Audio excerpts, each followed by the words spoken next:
오늘의 영어 뉴스. Queen Elizabeth II's cortege met by huge crowds in Edinburgh.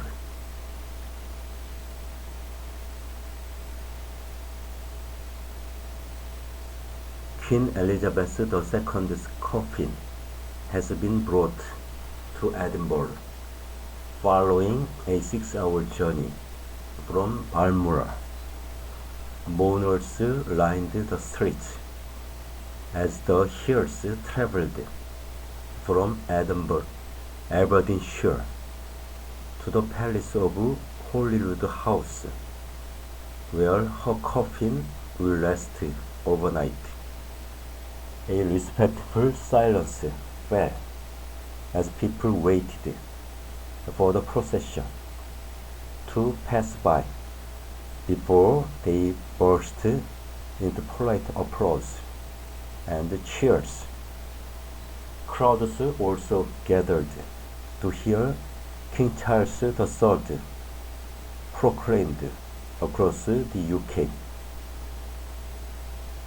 He will travel up to Scotland on Monday and will be joined by members of the royal family as he accompanies his mother's coffin to the cathedral in the Scottish city. The Queen's cortege left her home at Balmoral at around 1000 BST, winding through Aberdeen and Dundee, among other villages and towns, on its way to Edinburgh. Her coffin will lie on the vigil in St. Giles Cathedral on Monday before heading to London ahead of her funeral on Monday, 19 September. In Ballater, Aberdeenshire, near Balmoral, flowers were thrown into the road ahead of the cortege by mourners. Down the road in Aboyne, pipes played as a hush fell over the village, and the procession passed by, with one voice saying, "You are on your way now." In a field near Aberdeen, farmers paid tribute by lining up their tractors. As the cortege drove through Edinburgh city centre, silence fell before there was applause from the crowd that had gathered. Thousands of people lined Edinburgh's Royal Mile, waiting somberly to pay their respects.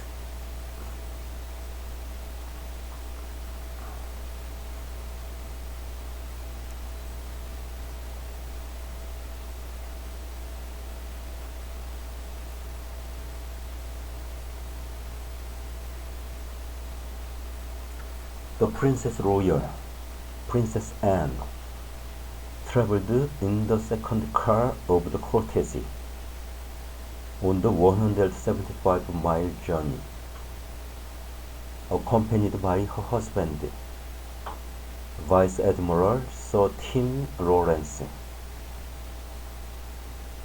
She courtesied as her mother's coffin was carried into Holyrood House, the monarch's official residence in Scotland, where it will lie at rest in the throne room. The Duke of York and Earl and Countess of Wessex, who were there to receive the coffin, also bowed and courtesied respectively, alongside the palace staff. The country is in a period of national mourning until after the Queen's funeral next Monday. A series of constitutional and ceremonial events will take place over the coming days following her death, aged 96, on Thursday.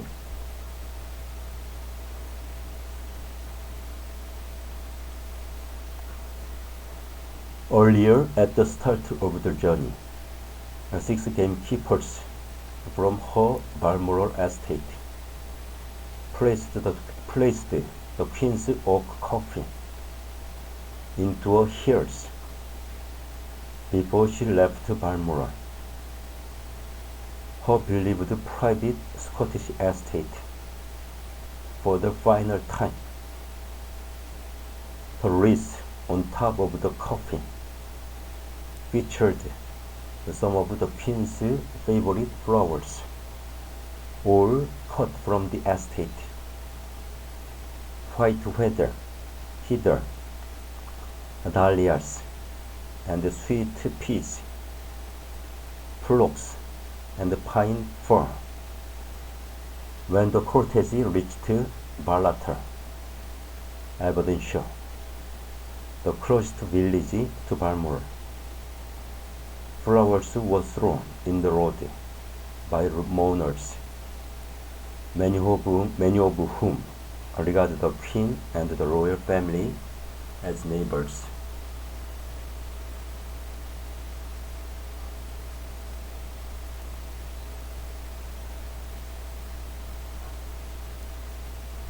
The coffin will remain under continuous vigil for 24 hours at St. Giles Cathedral, with the public able to pay their respects. A service will be held at the cathedral in the evening. The following day, Princess Anne will accompany her mother's coffin as it travels by plane from Edinburgh Airport back to Buckingham Palace via RAF Northolt in northwest London.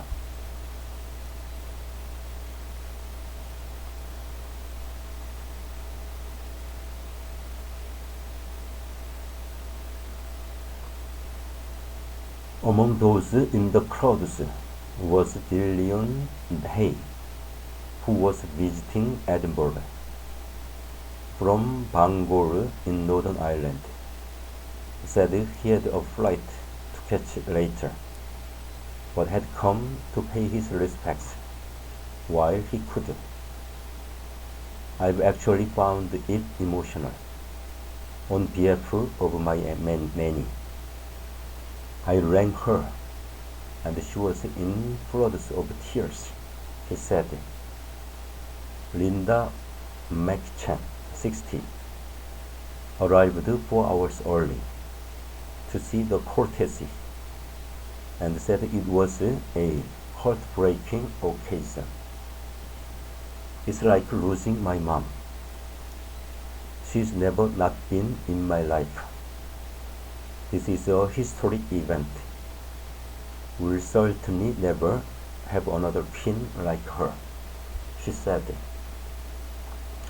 Meanwhile, in Windsor, thousands gathered in the town to pay tribute to the Queen.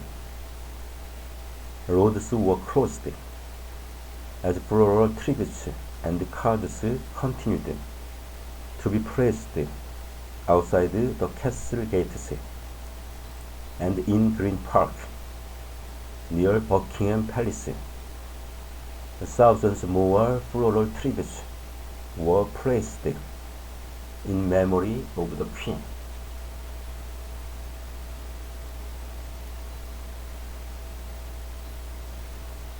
Crowds had also gathered to hear King Charles III officially proclaimed monarch in Scotland, Wales, and Northern Ireland, while he became king the moment his mother died. At a meeting of the Accession Council at St. James's Palace on Saturday, he was formally confirmed in the role. The proclamation has now been read in Scotland, Wales, and Northern Ireland, as well as in other parts of England and in overseas territories.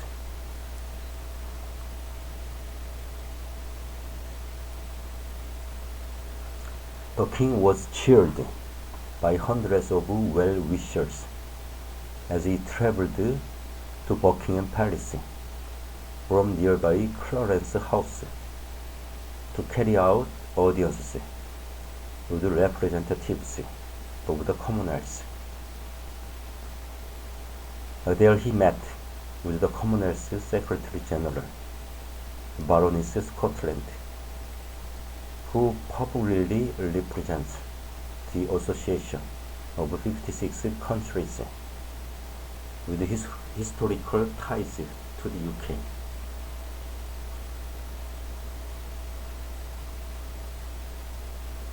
Later, the king hosted a reception for high commissioners, ambassadors from the 14 Commonwealth realms, where he is also head of state, before meeting with the Dean of Windsor. On Monday, he will visit Westminster Hall, where both houses of Parliament will express their condolences before beginning his first trip around all 4 nations of the UK as monarch by flying to Scotland. In his new role as Prince of Wales, Prince William spoke of his honor at being asked to serve the Welsh people in a call with the First Minister of Wales, Mark Drakeford.